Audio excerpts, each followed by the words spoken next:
नहीं, मैं समझता हूँ कि कंगना रनौत जी के बारे में मैंने कल भी कहा कि मैं उनका बहुत मान सम्मान करता हूँ, और उनका ही नहीं, हिमाचल प्रदेश की हर महिला का, हिमाचल प्रदेश की हर बेटी का। वो अपने को हिमाचल की बेटी कहते हैं, बहुत अच्छी बात है, वो हिमाचल की बेटी हैं। मगर उनको ये नहीं भूलना चाहिए, हिमाचल में और भी ऐसी 15 से 20 लाख बेटियां हैं जिन्होंने हिमाचल प्रदेश का नाम अपने अपने क्षेत्र में रोशन किया है और भविष्य में करेंगी।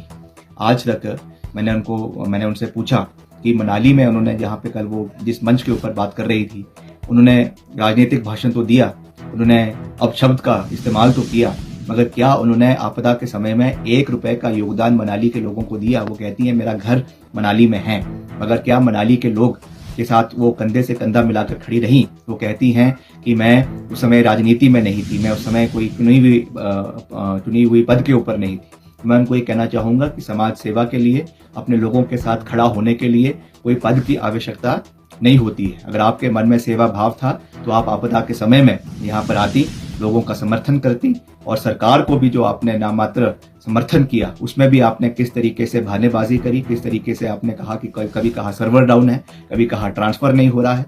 मैं उनको कहना चाहूंगा कि जिन बच्चों ने मुख्यमंत्री जी से मिलकर, अपने छोटे छोटे स्कूली बच्चों ने अपने गुल्लक देकर, कईयों ने 100 रुपए, कईयों ने 200 रुपए, कईयों ने 300 रुपए दिए, तो वो श्रद्धा भाव से दिए। अगर उसको देते हैं, अगर योगदान दिया जाता है, एक हाथ से दिया जाता है तो दूसरे हाथ को उसके बारे में पता नहीं होता है। इस तरीके से वो दिया जाता है, मगर इसको पब्लिसाइज कर जो सहानुभूति लेने की कोशिश उन्होंने करी है वो दुर्भाग्यपूर्ण है, पर हम उनका मान सम्मान करते हैं। मैंने उनको कल भी कहा कि मुद्दों के ऊपर बात हो।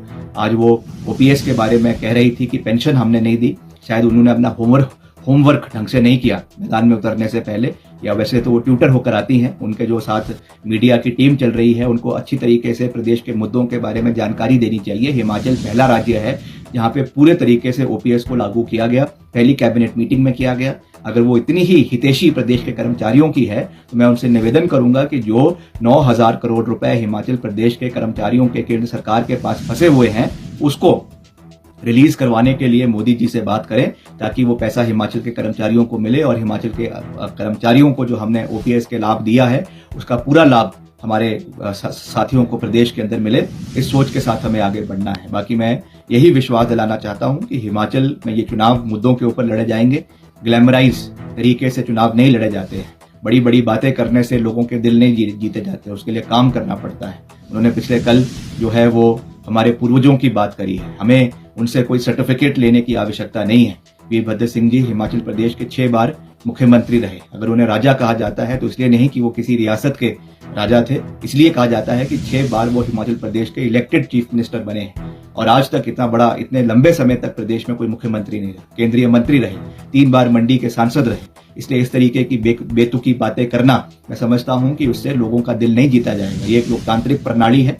हम 1947 के बाद एक डेमोक्रेटिक जो है वो संस्था में रहते हैं, देश में रहते हैं, मगर मैं उनको क्या कहूं जो ये सोचते हैं कि भारतवर्ष को आजादी ही 2014 में मिली, और उन्होंने केवल कांग्रेस के लोगों का अपमान तो किया ही है, मगर मुझे दुख है इस बात का कि उन्होंने श्रद्धेय स्वर्गीय अटल बिहारी वाजपेयी जी का जो है वो अपमान भी किया है। अगर वो ये कह रही हैं कि हमको आजादी 2014 में मिली, तो जो 1998 से लेकर 2004 तक माननीय स्वर्गीय वाजपेयी साहब की सरकार देश के अंदर रही, उसमें भी जो बड़ा कॉन्ट्रीब्यूशन देश के लिए रहा, उस समय जो पहला एटॉमिक न्यूक्लियर टेस्ट जो है वो करवाया गया, जो हमारी आंतरिक सुरक्षा के लिए बहुत आवश्यक है, जिसकी शुरुआत पूर्व कांग्रेस पार्टी की सरकारों ने करी थी, मगर उसको लॉजिकल कंक्लूजन तक ले जाने का कार्य एनडीए सरकार ने वाजपेयी साहब के सरकार में किया। तो इस समय वो केवल पूर्व की कांग्रेस सरकारों की को तो अपमान कर ही रही है, मगर जो भाजपा की एनडीए सरकारें भी पूर्व में रही है वाजपेयी जी के समय में,